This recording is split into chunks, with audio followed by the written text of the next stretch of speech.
How do you do, neighbor?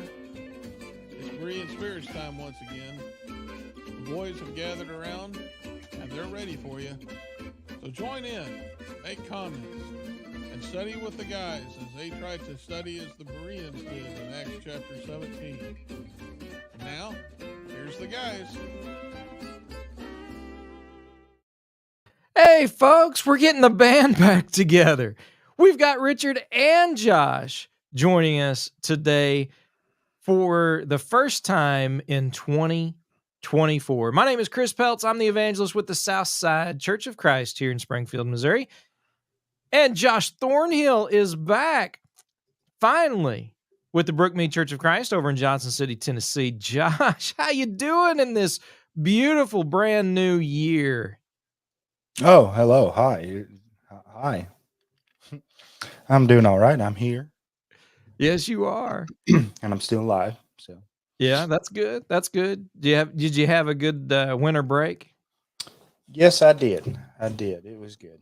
Awesome. Well, glad to hear it. Glad to have you back with us, of course, on the program. We missed you last week, and looking forward to some of your insights today, as always. So, we've got Richard Dotson with the Kearney Church of Christ up in Kearney, Missouri. Richard, how you doing today? Hey man, I'm snowed in. We had a lot of snow over the past few days, and so yeah, I've been working trying to shovel, which fat old man like me has to go kind of easy at. But we got cold weather coming too, so Yeah, it's gonna be yeah. It's crazy because you're just up the road from us, north here, and today we're supposed to hit 50, and you're barely getting above freezing. yeah. Well, So it's a you know beautiful what day here. our father-in-law always said about that. We're paying the preacher. Yeah, if you don't have good weather, it's because you're not paying the preacher. So That's right. I need to pass that on to the brethren up here. Apparently, yeah. Yeah. But other than that, I'm doing great. Yeah. Well, good. I'm glad to hear it. I got a little heater right here by my legs, so if it gets too cold, I'm fine. I can All just right. I got you. All turn right. on the heater, so I'll be okay. Well, folks, we appreciate everybody tuning in and listening. If you're joining us on our live stream, you can make comments or and join the conversation. You got a question or something about what we're talking about today, go ahead and leave that in the comments, or just tell us hello. Let us know where you're listening from. We always enjoy hearing from everybody, and it's just it's encouraging for us, and so we appreciate it so very much. Today, we're going to be talking about women, a subject Richard knows absolutely nothing about. And so Josh is going to fill him in today, and I'm going to sit back and listen. Well, thanks for joining. Have a nice week. Yeah, right. I have prepared some things. Well, my wife prepared it for me, and she told me. Yeah, I used to tell folks, when I had my two girls, I was like, you know what, I still don't know anything about women. Now I got to raise two of them, and so I know it's like, I've been married for 30-something years, and I feel like I'm less of an expert on girls now than I was when I got married. Yeah. But, however, I do know a lot about what the Bible says about it, and that's the important thing. That's the hard part. That can be the hard part, no doubt about it. But that's what we're going to talk about. All kidding aside, we're going to talk about the role of women, both in society and in the church. It is a subject that I think, based upon what we read in the scriptures, what we're going through today isn't anything new, right? I mean, there's definitely some ideas and thoughts that are being promoted, but the home has been under attack from the beginning. The role of women has been in question and under attack. Paul deals with that both in his writings to Timothy as well as to the Corinthians and others, the Ephesians. And so this is something that the brethren have been dealing with since the church began and since really creation. and talking about and dealing with the role of women as opposed to the role of men. And today, especially when it comes to the church, there's a lot of ideas and a lot of things that people are just simply throwing out the window altogether when it comes to what women can or cannot do. And a lot of times, unfortunately, because of the approach that the world is taking, and those who are more interested in worldly ideas and pleasing the world, we do seem to focus more on the negative aspect, right? Women are not to do this, not to do that, rather than focusing on what women can do, what they excel at, and what God encourages for the role of women. But Can, I'm can I can I talking. say something? What's that? Can I say something? Of course. You said that's negative when you talk about what the Bible says about women they can't do. I don't see that as negative at all, because the Bible says a lot of things about men that they can't do either. That's a good point. Yeah. So I mean, it's the problem I'm seeing is that for whatever reason in our society today, we're looking at Proverbs 31 where it talks about a virtuous woman, and we're talking about her like she should be ashamed.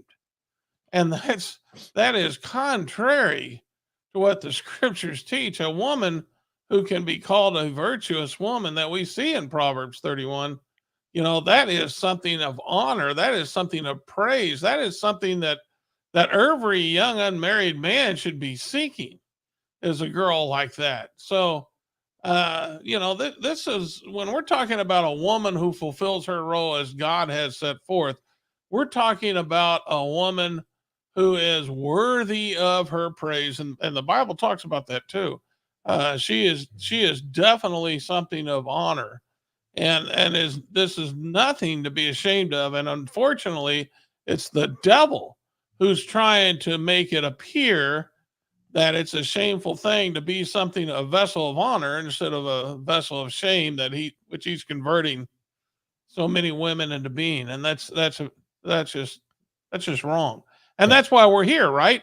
Absolutely. We're here to combat the devil and say, no, you were wrong, devil. This is not something to be shameful of. This is something that is glorious. It's a work of God, and it's a beautiful thing.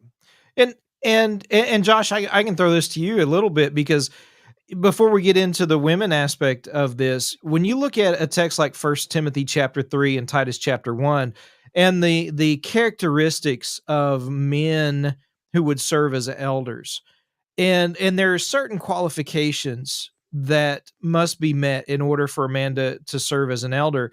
Even beyond the characteristic aspect, there's the fact that they need to be the husband of one wife, and they need to have children. And there are men who never marry, and there are men who, for perhaps no fault of their own, don't have children. And that doesn't make them less of a man, right? It doesn't make them less of a Christian. And that's really the argument that so many make when we talk about the role of women, and certain aspects of that whether they can or cannot do, that doesn't make them less of a human, less of a Christian, less worthy of any type of praise. In fact, we're told that they are heirs of God and joint heirs, right? And husbands and wives, First Peter chapter 3 verse 6 and 7, right? We are heirs together, and so we're saved the same way. So it's not a matter of being less as far as a person or as a Christian. It's just a matter of roles, and I guess that's really kind of what we're going to be getting into. So go ahead, Josh. Yeah, I mean, certainly, God has. I mean, God knows what's best. I mean, He's the one who created this world anyway. I mean, He knows how it's going to function at its best. And He's described how it was to function at its best. And if you look at the nation of Israel, God gave instructions to the nation of Israel as to how they were to function as a nation. And when they followed God's instructions, things were great. But when they didn't, things went south. And so, same thing is true with the men and women roles today. And I think, what part of the, I think there's a couple problems, and I'll hit on a few of them here. Number one, I think a lot of the women have been on a mission to try and prove that they can do everything that men can do. When God didn't create them to do everything that men could do, God created them to do the things that men can't. When you think about the parenting relationship, the mother has a different dynamic with her children than the father does with the children. They interact differently. They bring different things to their child. They bring a different perspective. The mother brings a woman perspective to her son, whereas the father brings up the fatherly perspective and shows him how to be a man, whereas she shows her son how to be a what a godly woman is supposed to look like. And then with the daughters, the woman is showing her daughter how she can be a godly woman, and then the father is showing her what a godly man is going to look like and what she ought to look for in that. And so, there's things that the mother does that the father can't do, and that's the way that God designed it. And again, it's not that the father is more important than the mother. They're both equally important. And I think you see that when either one is missing, it provides or presents challenges to a home. But then also, I think a part of the problem, part of the reason why we have such a problem with this is because men aren't being the men that God calls them to be. I was in a Bible study a couple months ago, sometime last year, and one of the guys there was a teacher, former teacher, school teacher, and he said that towards the end of his tenure, you could sit there on the last day of school when they weren't really doing anything, and you could go to the girls and you can ask them, "Hey, what are y'all going to do this summer?" And they say, "Oh, well, I'm going to do this and that and this and that, and I've got this to do and that to do." And then you go over to the guys and he asks them, "What are they going to do?" And they're like, "Well, I don't know. Not much. I don't know." They're just aimless. They're not really doing anything. And I think part of that is, and they don't have the good role models to look up to. I think another part of that is that the concept of toxic masculinity has been so permeated into our culture that men are afraid to be what God expects to be men because they're kind of afraid that they'd be viewed as toxic, which masculinity that God designed is not toxic. I just want to make that clear. But then men just aren't stepping up and being men. They're not fulfilling the roles that God gives them to do, and somebody has to. And so sometimes their wives or their partners or whoever it is has to step into a role that they weren't designed to step into because there's nobody there that will. The man won't stand up and do it. And so I'd say big part of the problem that we have lies with men not being men in our country, in our society. Men need to learn to be who God wants them to be the leaders of homes and to be the husbands and the fathers that God designed them to be, because our society is crying out for that. In 1 Corinthians chapter 11, verse 3, it gives us kind of a view of authority. And it says there that the head of every man is Christ. The head of every woman is man or her husband. And the head of Christ is God. And today I've heard so many people look at that verse and say, well, that's outdated. That was for the first century. That's not today. And they're just looking at the middle part, just talking about, that the head of every woman is man. And and they say that part is no longer valid. But yet they won't say that for, what sandwiches that statement, right? You got the very first part of the head of every man is Christ. That's not outdated. That's not, first century only. That's not a cultural thing. The head of Christ being God, that's not cultural. That's not first century. That is an eternal point that Paul, by inspiration of King Jesus, is making. And the same is true with the middle statement as far as women and men are concerned. And because if one is cultural and outdated, then all of it would be. and that's just simply not true. And so we need to look at this and understand that that there is distinct roles, and perhaps the best passage that I can think of that show that distinction is in First Timothy chapter 2 verse 15, where God says there in that text, as Paul writes to Timothy, that women will be saved in childbearing. And I want to make sure we understand what this text is saying in First Timothy 2 verse 15, because he's not saying that women have to bear children in order to be saved. What he's doing is he's picking something that only women can do. And he's Uh-oh. saying that women have to fulfill their role, right? Women have a role that God has given them that is distinct and different from the role of men. And so he uses this idea of childbearing just simply to point out that women need to stay in their lane, right? Men need to stay in their lane.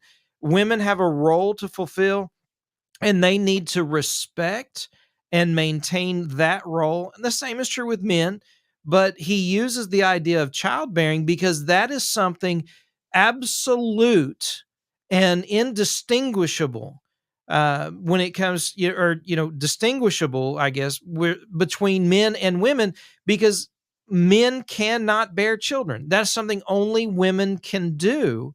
And Uh-oh. yeah, Yeah. I know. I know. I know. go ahead. Well, look, this morning for breakfast, I had the breakfast of champions. I had a chocolate chip cookie, and it was good. Now, if you just take the There's a chocolate, surprise.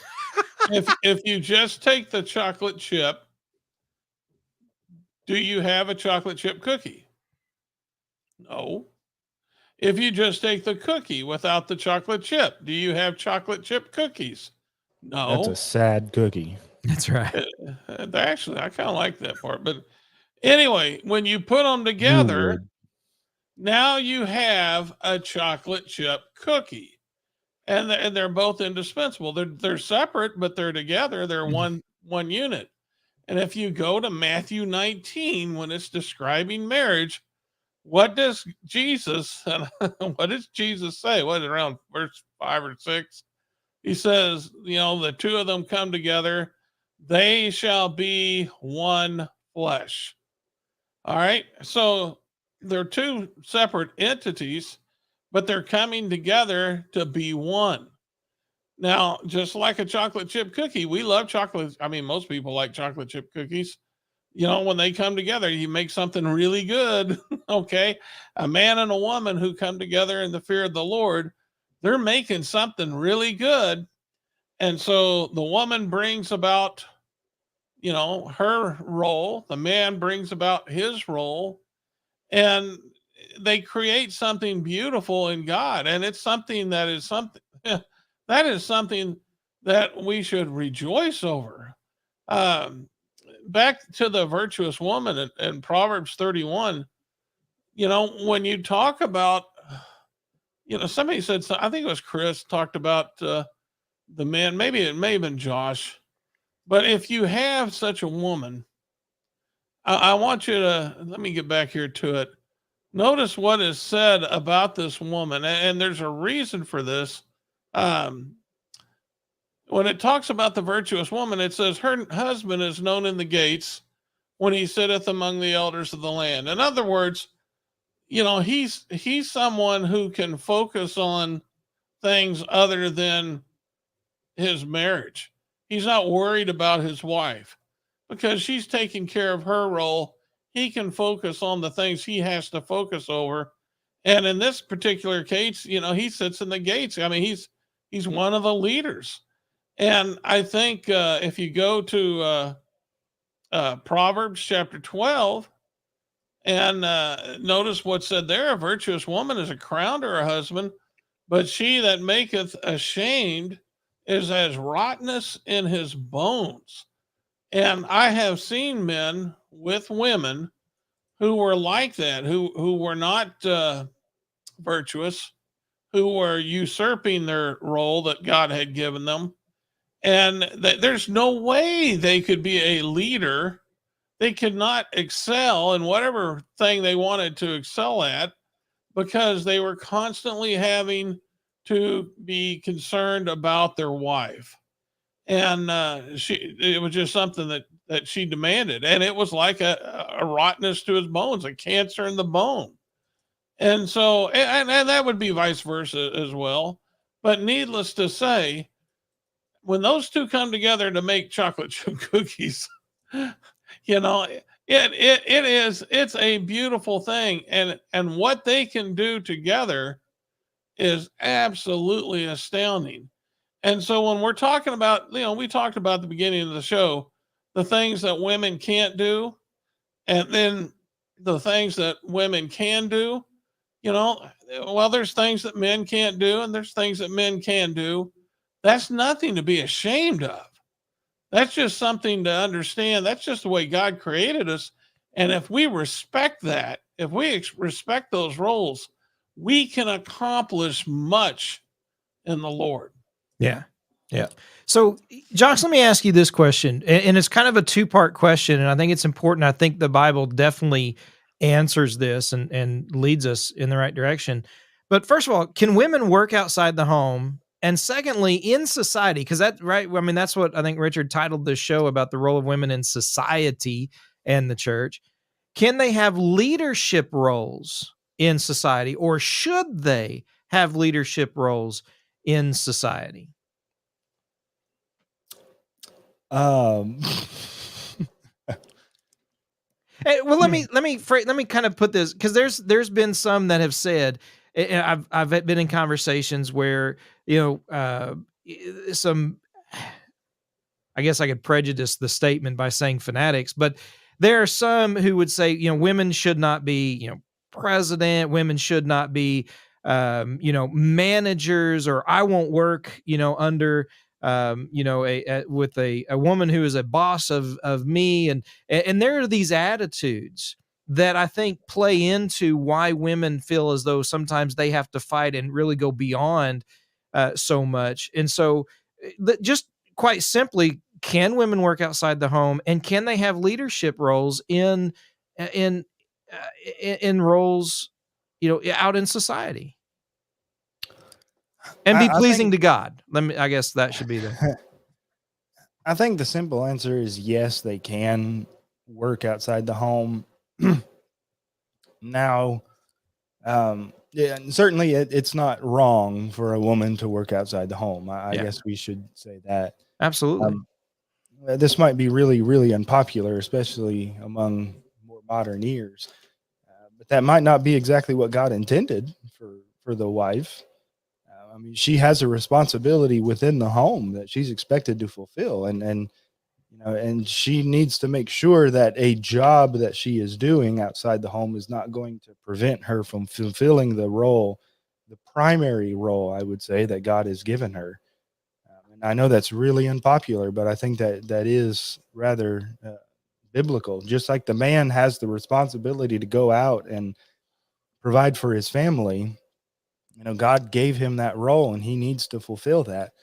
As far as leadership is concerned, I mean, the passages that we see just seem to be, I don't know. I mean, I don't think that there would be anything inherently wrong with a woman being a manager over a particular area, but I have run into that idea as well. I've heard that said before, especially a couple elections ago when we had a woman on the ticket. But I mean, I don't see. I think it seems that those things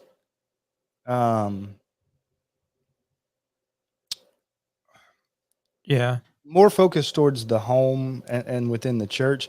But I will say this, something that I've been hearing and learning recently is that women are challenged in the workplace to go beyond the roles that God has given them.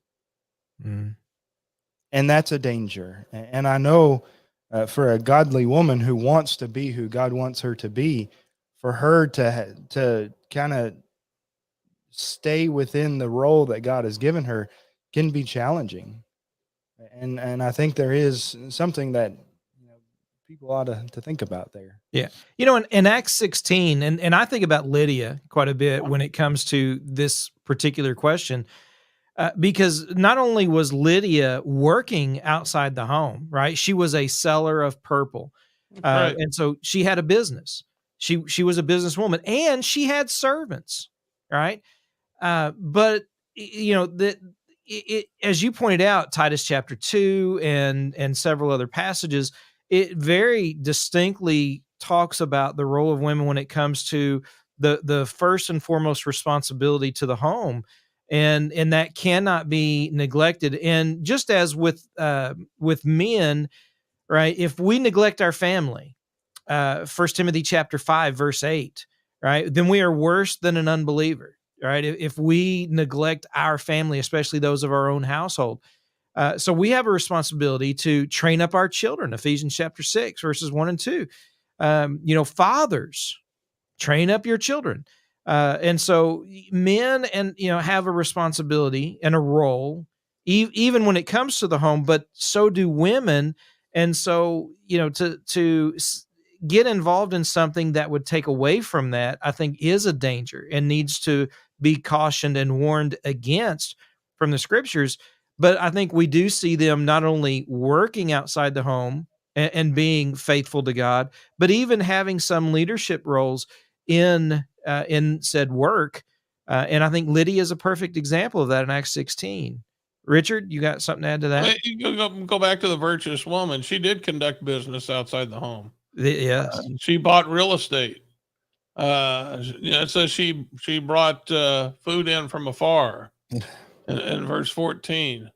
So I mean, there's things that she did that that were outside the home, but the focus is on the home. Yeah.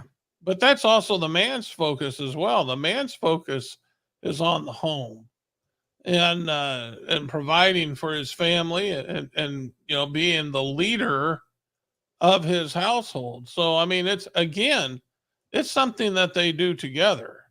It's not something that they do separately, and so that's the part that I think we have to really observe is the fact that every home needs a leader, and of course, inevitably, that's Jesus Christ. But then, secondarily, that's the husband, and then behind him is the wife. But him and the leader and his wife, the husband and the wife, they work together to make that home function as it should. Yeah. But as far as working outside the home, I don't see a difference between working outside the home and working in the home. I mean, it's work. So I really don't see what the difference is between someone vacuuming a floor in their home and someone vacuuming a floor, at an office building. I mean, they're both work, and that's what they're supposed to do. They're not supposed to eat of the bread of idleness.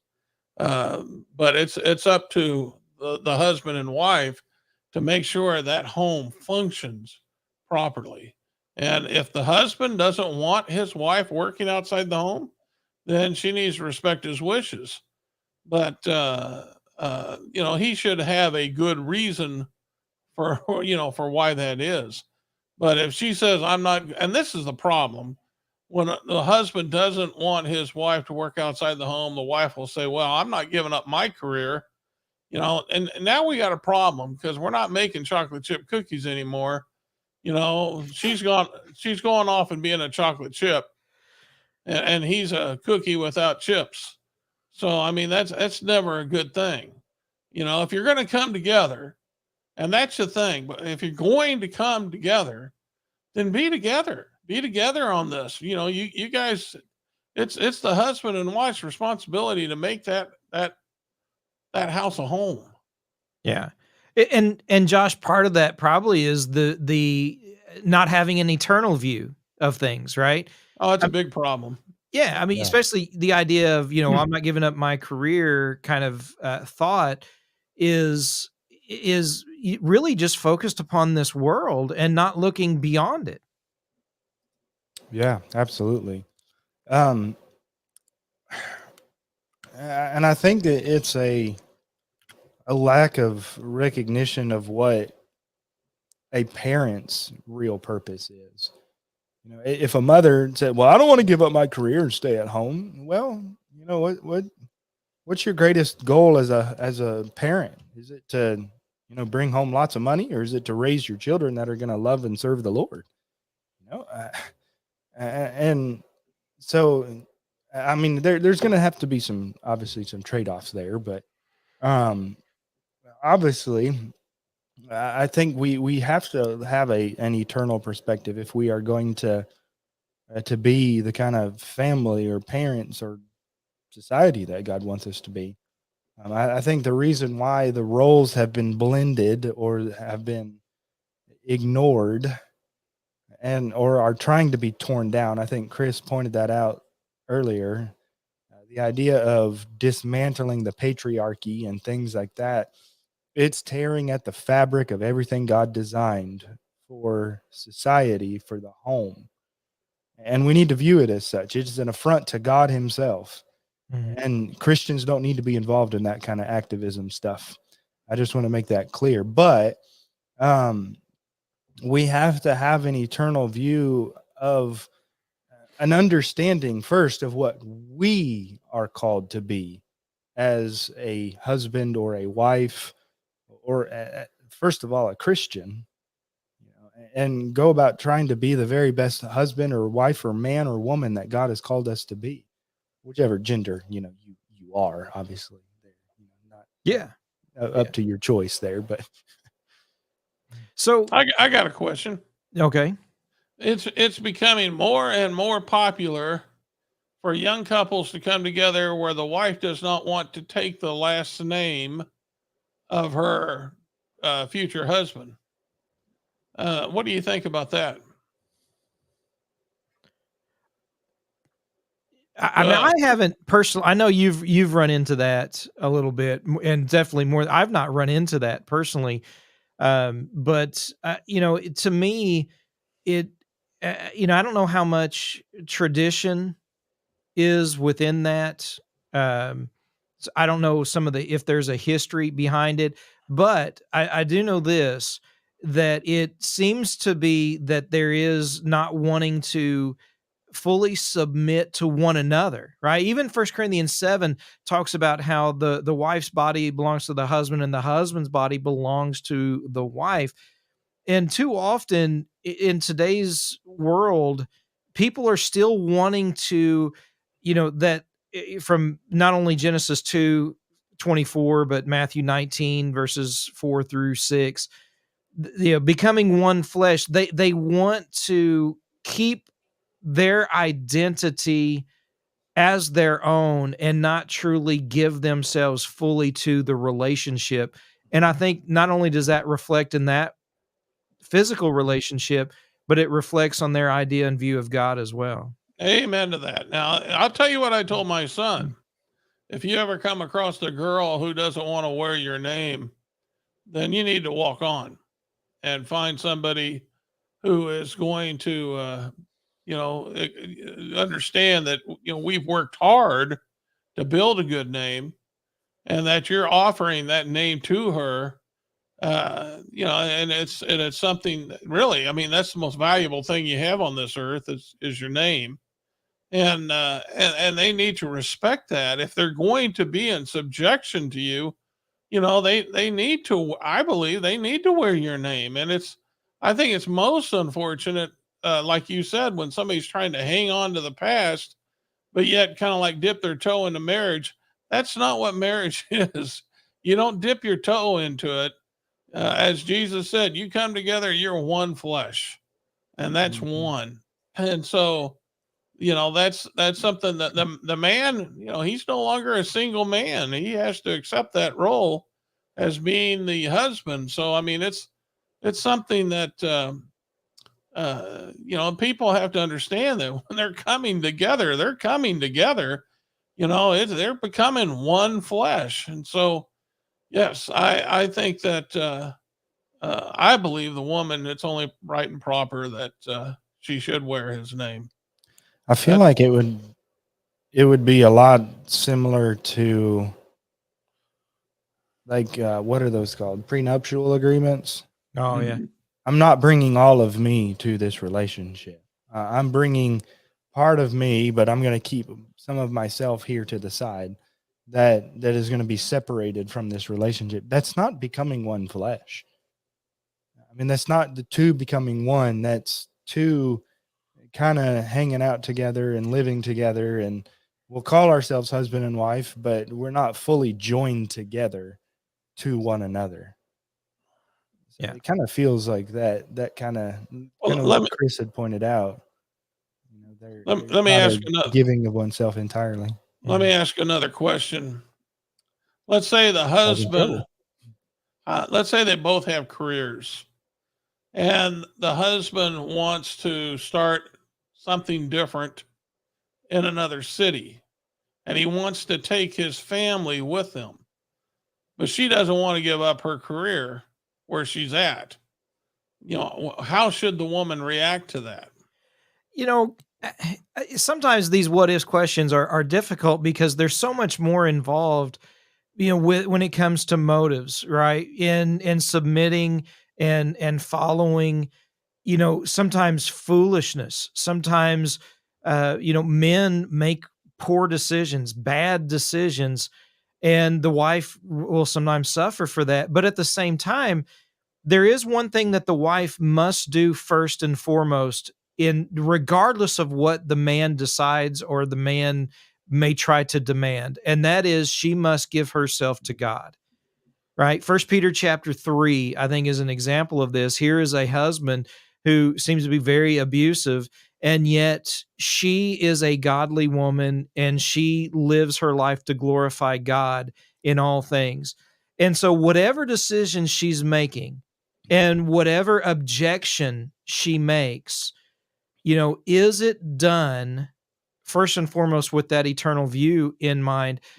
Because sometimes husbands can make decisions in moving somewhere where there's no church or there's no faithful or sound congregation, and it makes it more difficult on that woman to be able to serve God, and she can object. She can, make that known, not just simply following. Oh, well, it's my husband. Whatever he says goes. That's not what God points out. I mean, God, I think in First Peter 3 shows us that that husband apparently wasn't faithful to God, but yet that was the first thing she had to do. Second thing she had to do after putting God first was to see, examine her relationship with her husband. But God wasn't to take second seat, even in the relationship of marriage. Okay, that leads me to my next question because this was a two-parter. Oh boy. I wanted to see where you'd go with that one. Let's say that a couple, they go to church. The husband and the wife make sure they take their family to church. And the husband tells the wife, we're going to no longer go to this sound church. Of course, he wouldn't phrase it like that. We're going to start going to this church that's not sound. Okay. Does the woman have to follow her husband in that regard? And there's kids involved too. So, I mean, what would be the decision there? I and Josh, anytime you want to jump in, go ahead. But I would say no, she doesn't, because she's got to put God first. God, and she has to, if she has to win him over to God first, right? Then she cannot compromise her faith. And I think First Peter 3 is a great example, is exactly what God is saying to the wife in that situation. First and foremost, don't compromise your faith. And hopefully, maybe without a word, you'll win him over. But first and foremost, be godly in everything that you do. Josh, Colossians 3:18 says, wives, submit yourselves unto your own husbands as it is fit in the Lord. You think you can explain that phrase, as it is fit in the Lord? Well, I think it is. I think it's similar to what you find in Ephesians 6, where children obey their parents in the Lord. If my parents tell me to steal, then I shouldn't honor that request because it's wrong. And I shouldn't do what is wrong in the sight of God. And so a woman should not follow her husband in doing evil by any means. And so he doesn't have the right to, lead her into doing what's wrong. And I do want to say as well, I think the Bible does talk about husbands being the leaders. It's not a dictator. It's That's not a I was boss. going to get to that too. Yeah. This is not a dictatorship. It is a leader. And I think our society doesn't understand what a leader is. It's one who leads, who goes before, who's in the trenches with everybody else, but leading, taking charge, taking the initiative. And that's what the husband's role is to do. And it's not to beat his wife over the head and say, well, you have to listen to me regardless. Well, no, that's not, you don't understand your role. Yeah. As the leader. That's right. So, And that's, what the questions Richard was asking was like, the man is demanding this, the man is demanding that. He's saying this is the way it's going to be. You know what? That man has forgotten about the one flesh, it would seem, right? And his role as a leader, right? And an example, and putting God first in all things. And so remember when he compares in Ephesians chapter 5, the marriage and the church, what did Christ do for the church, right? Not only did he give himself for her, but he provided what was needed for nourishment, and he cherished her.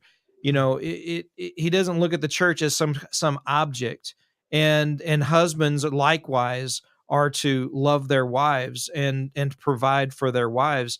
And however he's treating his wife, it is a reflection of his view and idea of the church. And if that's skewed, then there definitely is just going to create more problems, unfortunately. I Now do want go ahead, Josh. to say though that I think there is a time where the husband may need to just stand up and say, this is the way it's going to be.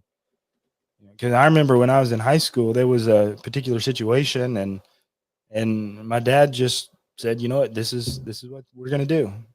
And I didn't like it at the time, but I knew his reasoning for doing it. And even though I didn't like the decision, I did understand his reasoning, and I eventually, it wasn't of any consequence. But I mean, he said, and it was, relating to something spiritual, and so he's like, "This is the way it's going to be." Yeah, and he wasn't being a dictator in doing that. He was just being the leader, and doing something that he felt was best. And so, I think there is a case where that may be needed.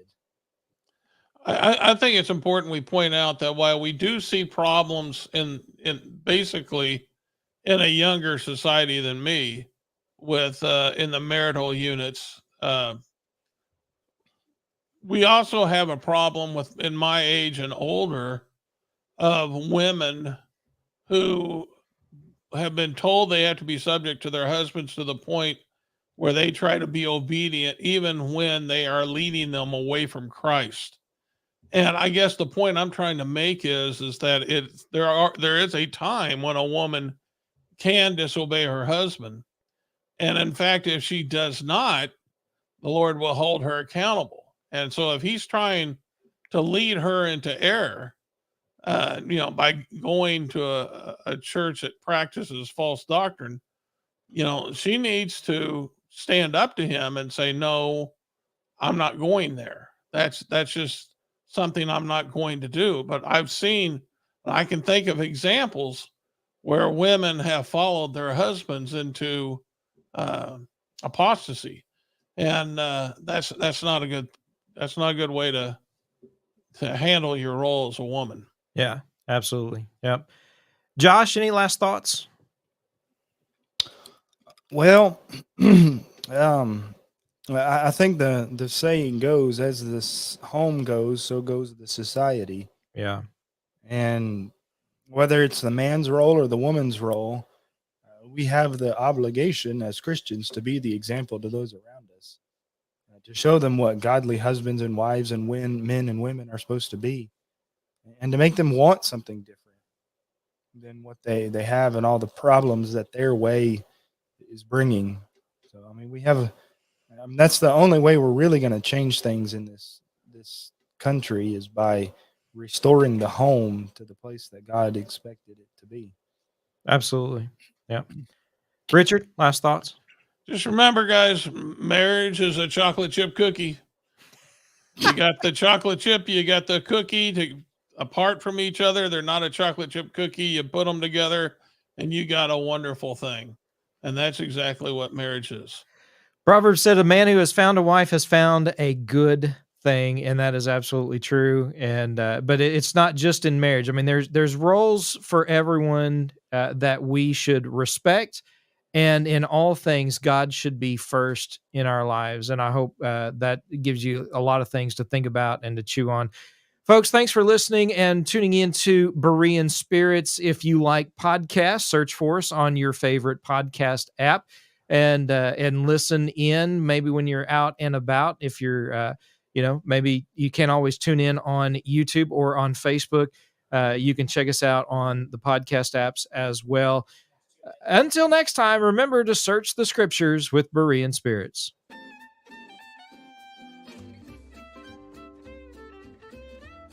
Well, folks, that's all for today. Don't worry. Lord willing, the guys will be back next week for another Bible study on Berean Spirits. Until then, let the guys hear from you. Drop them some email at bereanspirits@gmail.com. They'd love to hear from you. Until next time, let's keep studying that Bible.